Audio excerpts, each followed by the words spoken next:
I am senior pastor of this church, so I have known Dorothy about 10 years perhaps. So I met her at her last stage of life. One day, I usually stand here preach, and one day she was sitting on the back chair, and this church, this congregation, is very open and liberal church. However, the most of our congregants are white Caucasian, which has Asian pastor. So when an African American lady come and sit in the back, you get to notice. And then she comes back. Then she comes back. She always had a big smile with a very blazing style of fashion, clothing. So it's very hard not to notice her. But she was a mystery person. She wouldn't share much about her personal life, what she likes, she doesn't like. She never complains. If you ask, big smile, it's all good. So, yeah, that's how my encounter with Dorothy was for about 5 years or so. During the pandemic, we got a little closer because since she's living alone, in my understanding, I would call her every week, like Thursday or Friday. And that's when I discovered that she's surrounded by very loving and diligent and kind people that, like I was asking, Dorothy, do you have enough food? Yes, I do. Like, how do you have enough food?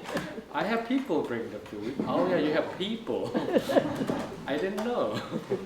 And then can I come and do you need something? I can come and help you. No, you don't need. How do you take care of it? I have people to take care of it. So again, I just go, so you have people to do that too. But she never shared. 2 years I called her almost every week. She never shared that she served the army or she traveled, that she has 2 bachelor's degrees. Our conversation was always about what did you eat for breakfast and then banana. Or her plans to go out and take a walk and enjoy the day when it's rainy and cloudy day, and she even says something like, oh, it's not good for me, but it's good for the plants. So I still enjoy it. So that's Dorothy that I remember. A person who's very strong, very independent, and somewhat mysterious. And reading her eulogy, I discovered a lot more than I talked to her every week for 2 years. So that's Dorothy, and in my belief, in our belief, I'm sure that she is welcomed by angelic community right now, and she may not be sharing much up there either. And maybe let them guess and figure her out. Right? That's a wonderful lady. So I welcome you all this morning. We are here to celebrate the life that Dorothy Person shared with us and the way how she inspired us and touched us. So I hope that this is a good day of celebration, and I'm sure that she'll enjoy that.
Good morning, everybody. My name is Katrina, and I was a neighbor of Dorothy's for 9 years, next door neighbor.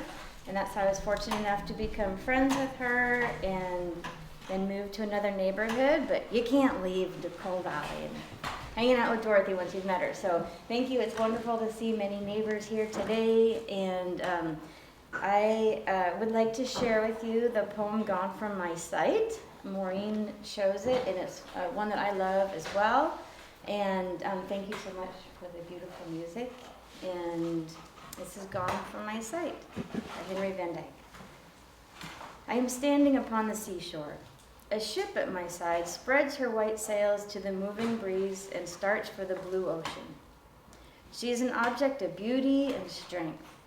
I stand and watch her until at length she hangs like a speck of white cloud just where the sea and the sky come to mingle with each other.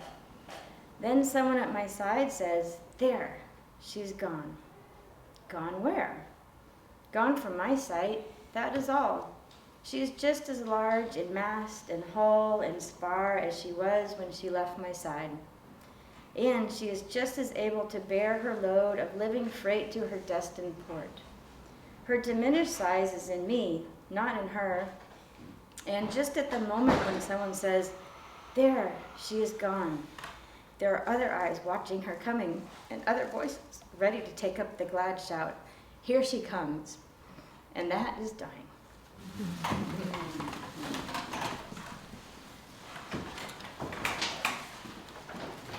Good morning. My name is Perry Lang. In spiritual circles, I'm also known as Reverend Perry. And I am blessed to be a friend of Dorothy's and a fellow spiritual seeker of the late Dorothy Person.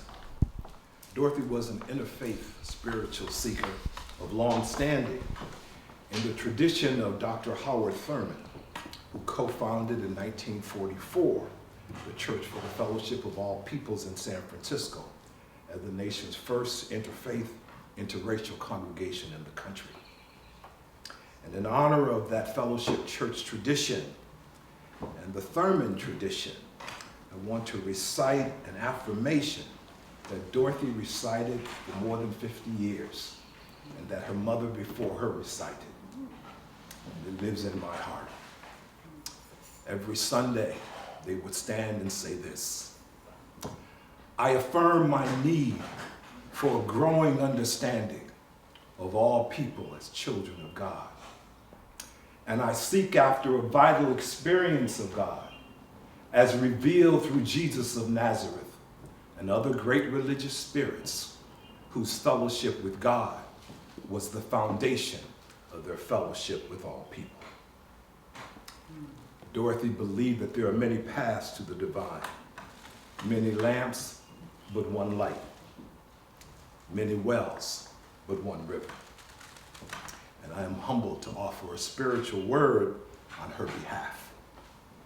And in the tradition of my foreparents, I ask that the words of my mouth and the meditations of my heart be acceptable in thy sight, O God, my strength and my Redeemer.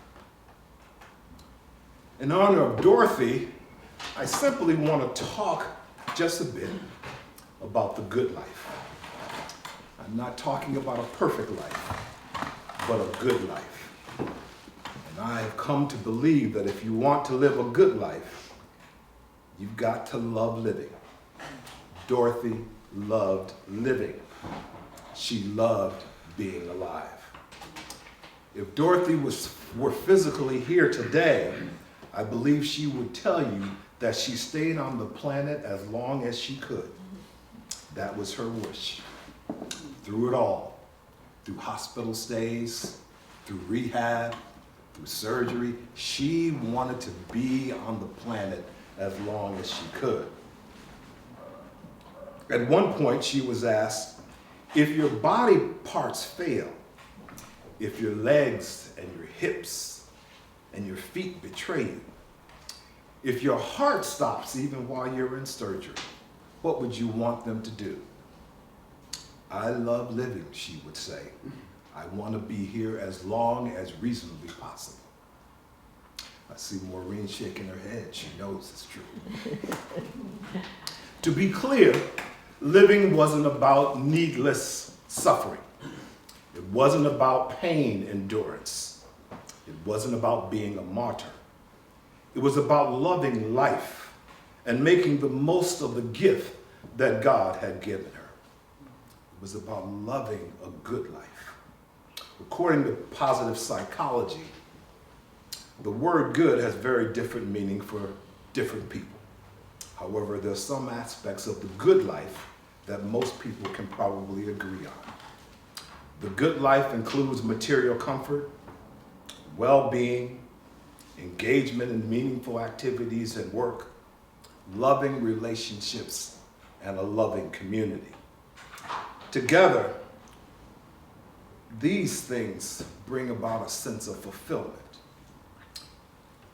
So with regard to material comfort, if Dorothy were here, I believe she would say this. I believe she would tell you that she wasn't rich, but that all of her needs and many of her wants were met. With regard to a sense of well-being, I believe she would tell you that she was content. With regard to meaningful activities and work, I believe she would tell you that her military service was satisfying and that her vocation as a florist was meaningful. With regard to loving relationships, I believe she would tell you that she had loving relationships with family, friends, and neighbors, especially neighbors from Coal Valley and San Francisco, an old friend from Meridian, Mississippi, where she grew up. With regard to being part of a beloved community, I believe she would tell you that she belonged to an ever-expanding community that included folks on the Muni bus line, folks at the Flower Mart, folks at Trader Joe's, folks at the Coal Valley hardware store, folks at the San Francisco Symphony, and folks at UCSF, where she returned to complete her BA degree in her mid-70s. Dorothy loved life. She loved people.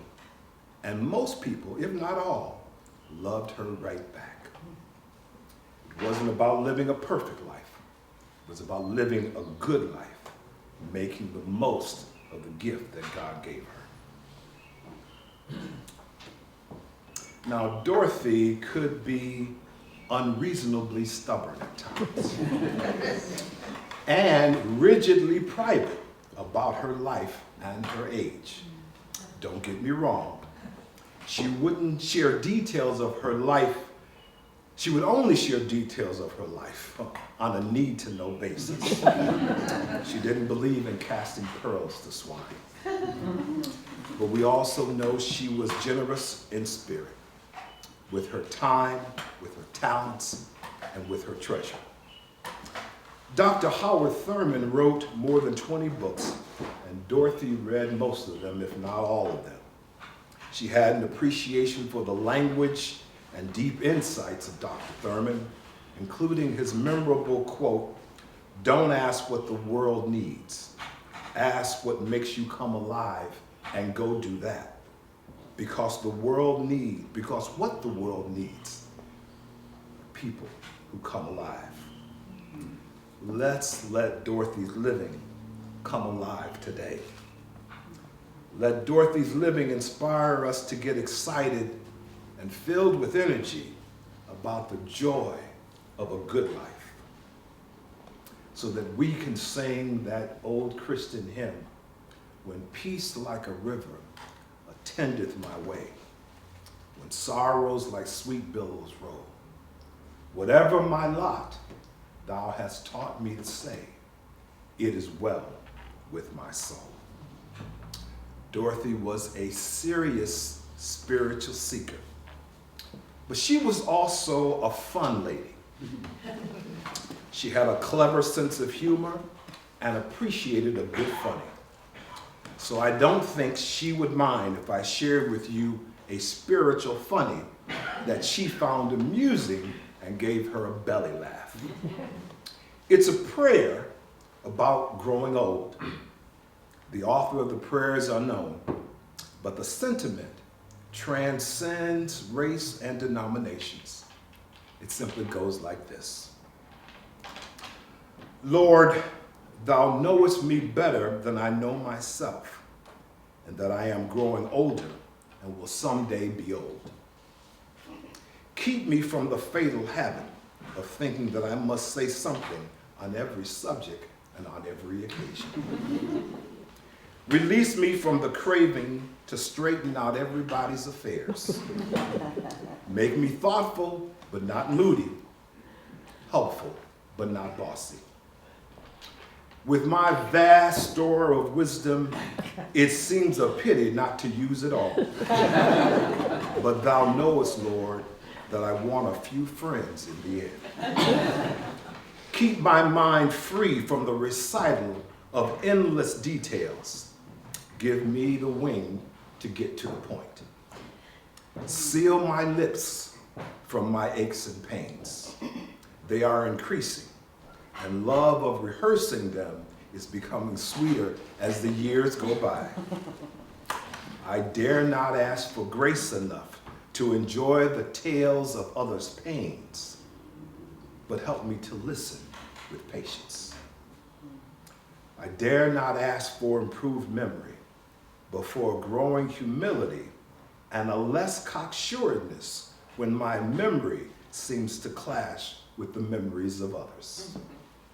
Teach me the glorious lesson that occasionally I might be mistaken.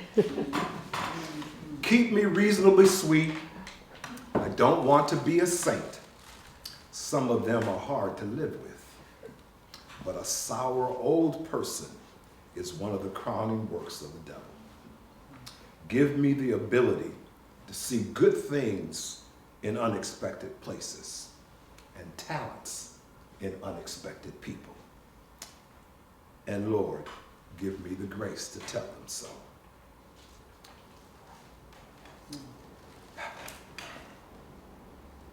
Dorothy would just laugh at the reading of that. And I can see her big smile now. Jesus admonished the Pharisees that the first and greatest commandment is to love the Lord your God with all your heart and with all your soul. And the second is to love your neighbor as yourself. Dorothy demonstrated her love of God by loving life. And she embraced the love of God by embracing her neighbors, all of us. May her memory be a blessing now and forever. And so it is. Amen. In this moment of reflection, I want you just to bear with me as I offer a prayer and then read some death wisdom from our various traditions. Because it truly doesn't matter whether we're Christian, Muslim, Hindu, Jew.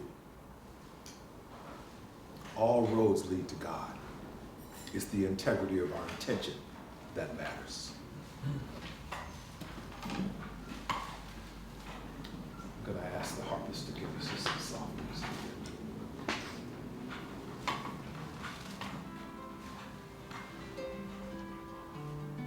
Death wisdom. Let us remember the death wisdom from Mary Ann Eden under the pen name George Eliot. Oh, may I join the choir invisible of those immortal dead who live again in minds made better by their presence. Let us remember the death wisdom of the Baha'i tradition. O thou whose mercy hath encompassed all, whose forgiveness is transcendent, whose beauty is sublime, whose pardon and generosity are all embracing. and the lights of whose forgiveness are diffused throughout the world. O Lord God, cast upon thy servant who has ascended unto thee the glances of the eye of thy mercy. Robe her in the mantle of thy grace, bright with the ornaments of the celestial paradise, and sheltering her beneath the tree of thy wonders, illumine her face with the lights of thy mercy and compassion. And from the psalmist, where shall I go from your spirit?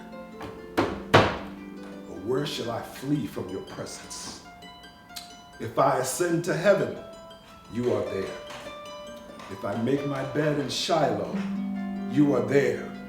If I take the wings of the morning and dwell in the uttermost parts of the sea, even there your right hand shall lead me, and your right hand shall hold me.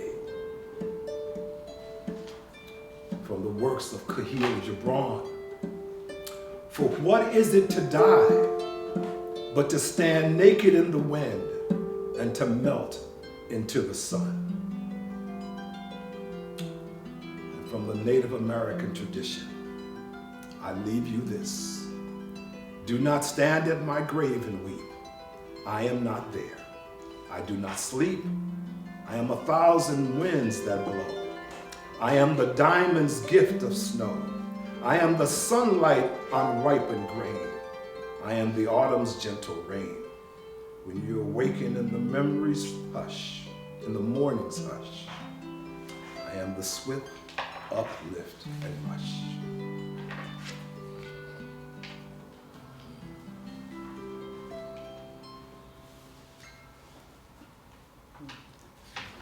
I believe at this point in the program, we want to have several close friends offer moments of remembrance. We will come in that order.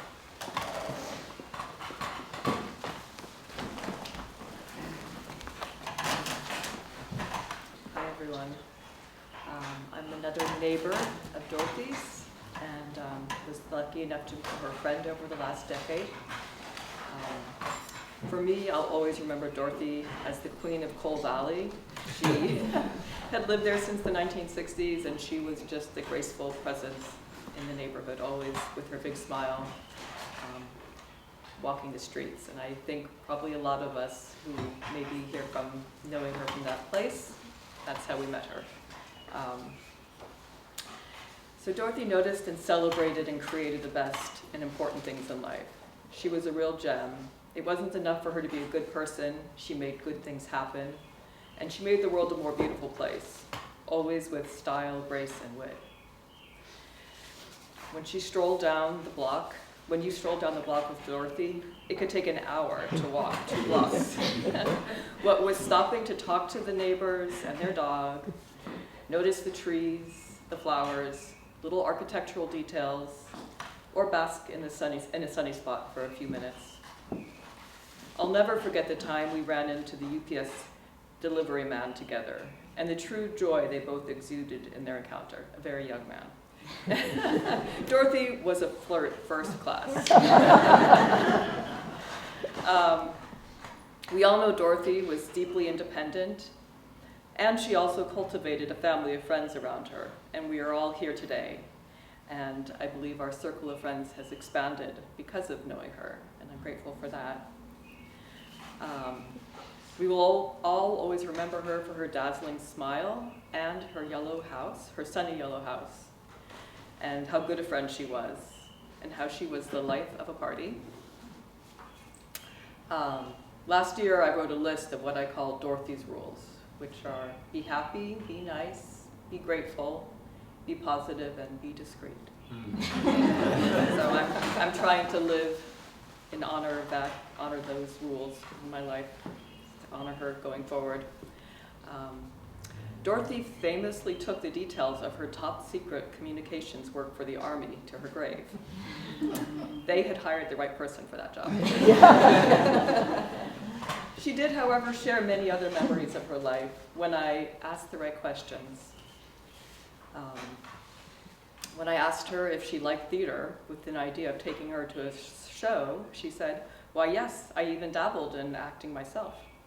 I found a playbill that she was listed in as an actor in her photographs. Wine? Well, actually, she had just received a lifetime award from a French wine society she was a member of. It's very mysterious, though. I don't know the name of the society. Maybe someone else knows and can tell me. Oh, the botanical garden, would you like to go there? Of course. She had been a docent there for 20 years. Did you travel? Yes, actually, I spent a vacation in France every year for 20 years. That's a whole nother story. Oh, what about the beautiful art on your walls? Where did those paintings come from? They were, of course, painted by her many artist friends. And how did she meet the love of her life?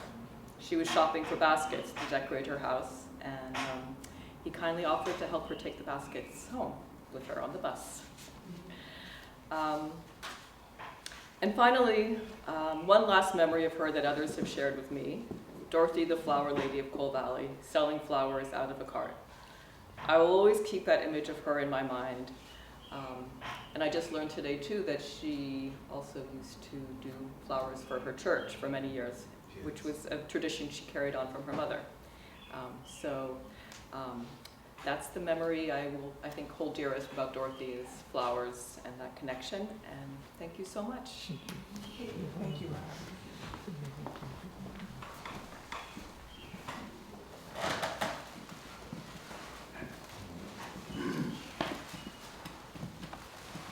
Is Vladimir with us?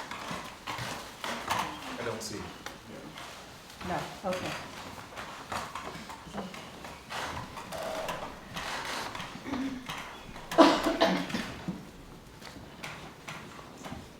Good morning, everybody.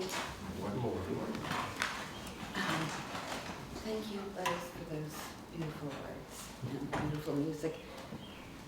I did not expect to be so emotional, but, well, it's fitting with all this poetry and love in the air. My name is Bet, and oh Lord, Dorothy, help me get it together. So I was thinking about Dorothy recently, and I imagined her as she often was, dressed in red and various shades of pink. And I thought it was so emblematic of her spirit. She was so lively, vital, full of life and warmth. And yeah, like so many of you who said, always smiling, full of love for life and for others and interactions with people. And that's how I knew her too. I first met her at the Botanical Garden Society when I worked there, about 2012. And she was the volunteer receptionist at the library. And it was so fitting for her to be in that role, you know, because of her aforesaid warmth. Then I bumped into her in my neighborhood in the Inner Sunset. No, then I met her here, then in the neighborhood, and we got to talking, and I offered to pick her up and take her to church because she had become a bit frail. And so that began our friendship, which I hold so dear in my memory. Like many of you have said, she was a mystery. But, you know, it kept me in the present. When we talked, it was about what was going on right now. When she couldn't make it to church, she wanted to know from me what was going on. She was so interested in everything. And she was almost indomitable. After getting a new hip, as many of you probably know, she still insisted on climbing up and down that very steep staircase in our house that was so windy. I mean, even I felt nervous going up and down it with my two healthy hips. But she was stubborn. But she was brave and had a strong belief in her powers, and she kept at this for quite a while. It was rare that she expressed any vulnerability to me. Just occasionally she'd say, "Oh, Bet, I'm a bit tired." And she rarely, if ever, complained. She liked to stay up late. This night owl had a massive reading material on her kitchen table, books, magazines, and notebooks, and did this into the wee hours, I believe. She loved gardening, as we all know, and was so delighted when anybody brought her flowers. Excuse me. One special memory I have is of COVID Christmas, the first Christmas during COVID, and we were both feeling, I think, a little bit sad that we couldn't come here to service. So she was thrilled when I said, "Well, we can stream it." "What's that?" So we did. We streamed the service in her living room, and I was so happy to be with her and watch Reverend Jin Cho perform the service through the screen. I looked up what Dorothy meant, and I believe it comes from the Greek. It means gift of God. And so I'm so grateful that God gave us this gift of Dorothy, and now he's taken back his gift, except for our memories. Thank you. I believe Vladimir is here.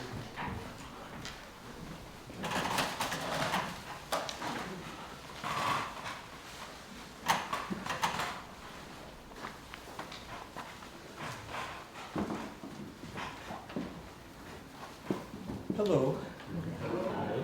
My name is Vladimir. In fact, I did not realize that I was on the program.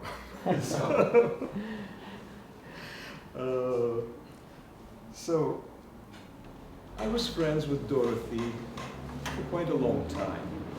I think it was close to 20 years. And Dorothy knew many people. She had many friends. And kind of expecting that, you know, a lot of these people will share Dorothy's many positive qualities, I will be brief. Even though we knew each other for so many years, but the things that came up for me really were quite a few. But the ones that I want to talk about are these. I remember seeing Dorothy for the first time. She was pulling her red wagon full of flowers down Cole Street, destined for Alpha Market. Some of you, I can see, have seen that, so that's a very colorful sight. And looking at it really wanted me to get to know that person better. And the opportunity came actually during the next Halloween, when she literally had to pull me up into her house, away from the rowdy out-of-towners on Belvedere Street, before things really escalated.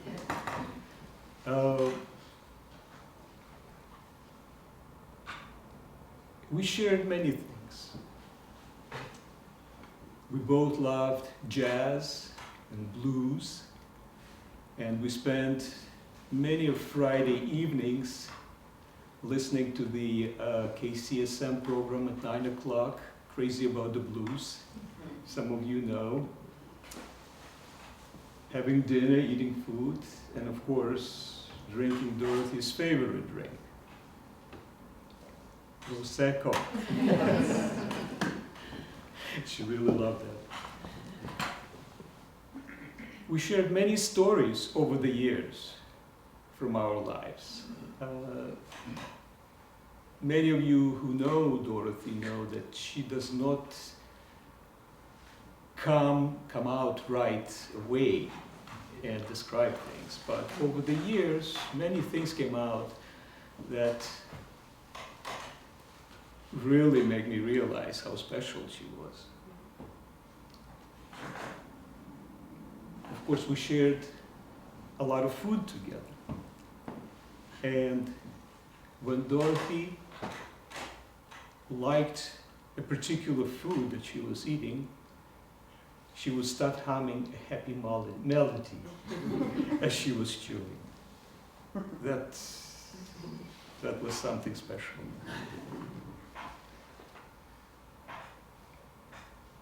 She liked many nice things. Her wardrobe, everything in her house radiated, I think, the vibe of high quality. It's really the pleasure was to see those things.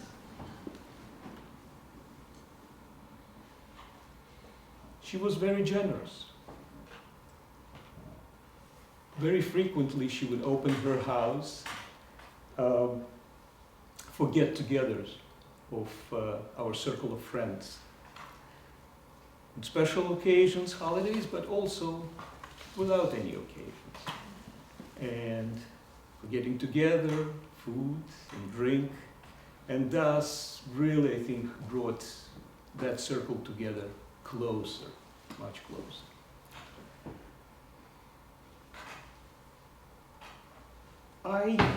At one point, I lost the use of my car. And that happened really quickly, and I was using it to go see my students. When Dorothy learned about that, she immediately offered me the use of her car when she was not using it. That was very kind. And in fact, as I said, she had many positive qualities. The one that I want to end on is this one. Being kind to other people. That was important actually for both of us. And being kind, she offered that to me on many occasions. And very often, she provided me with opportunities to practice kindness myself, in kind. I miss her. Yeah. Thank you.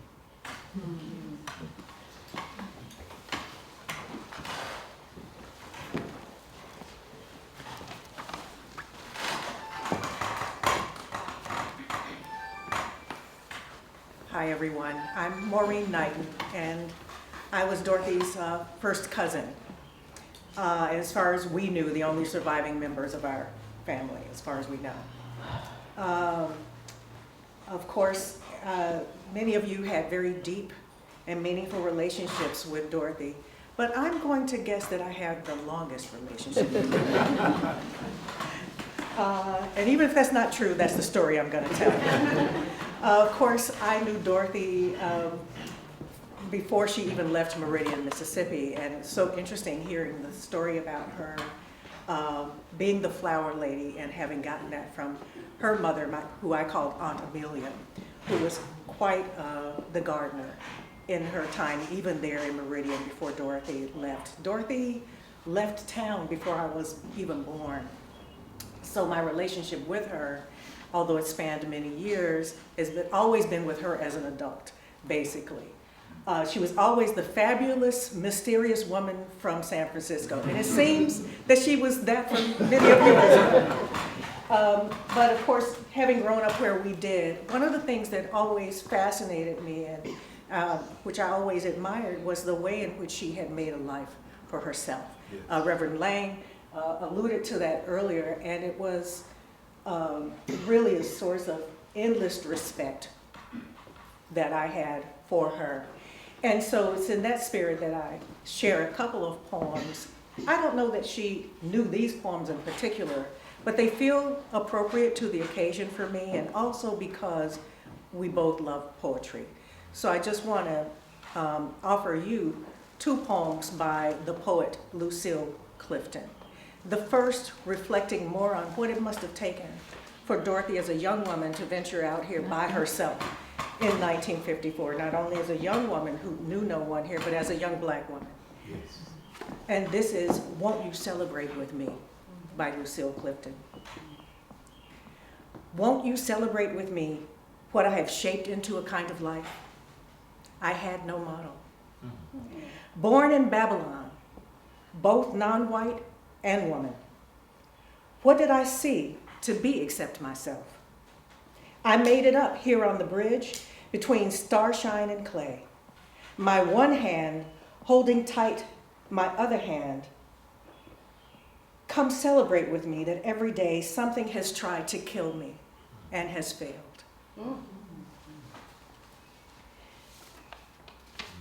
And Blessing the Boats by Lucille Clifton. May the tide that is entering, even now, the lip of our understanding, carry you out beyond the face of fear. May you kiss the wind, then turn from it, certain that it will love your back. May you open your eyes to water, water waving forever. And may you, in your innocence, sail from this to that.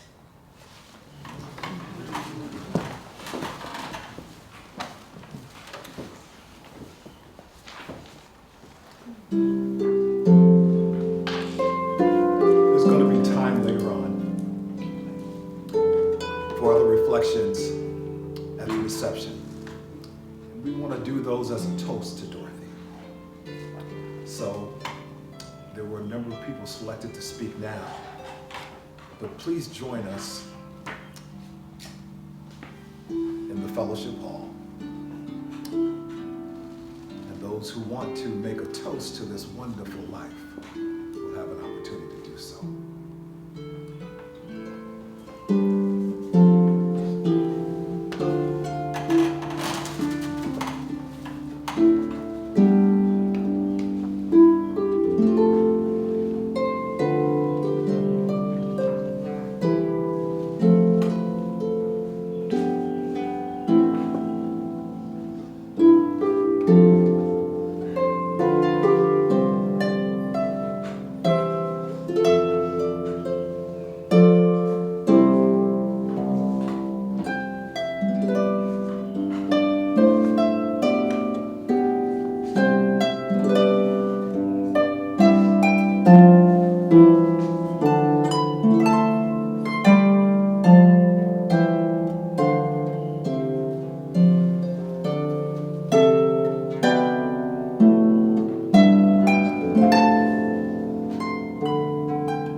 This last part is sort of participatory, sort of call and response.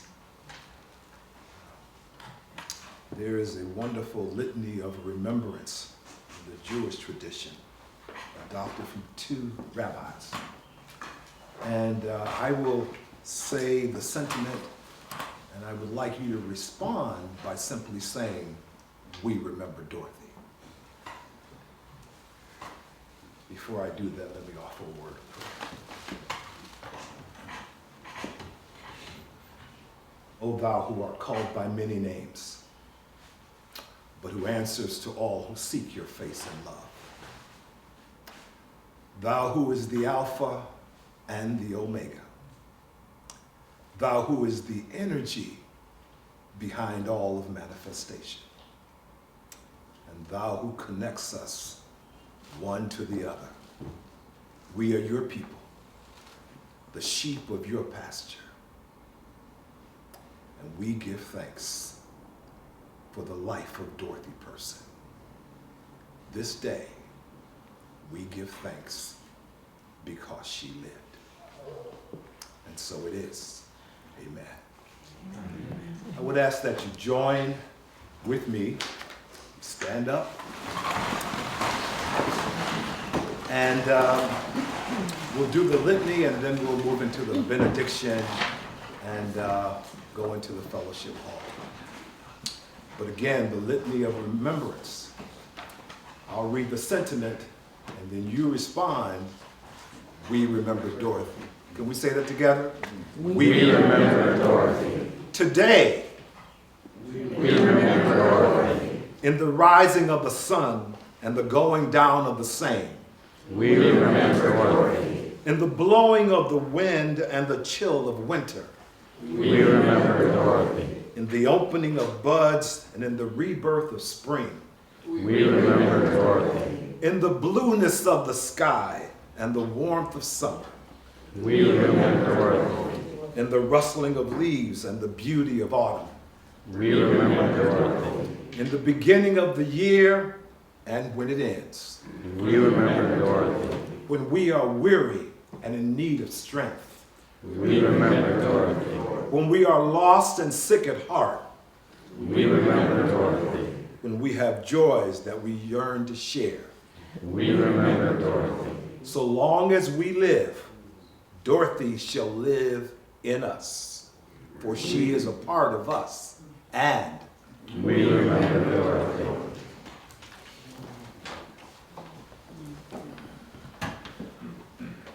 May the Lord our Creator bless you and keep you. The Lord make his face to shine upon you and be gracious unto you. The Lord make his countenance to be upon you and give you peace. Amen. Amen.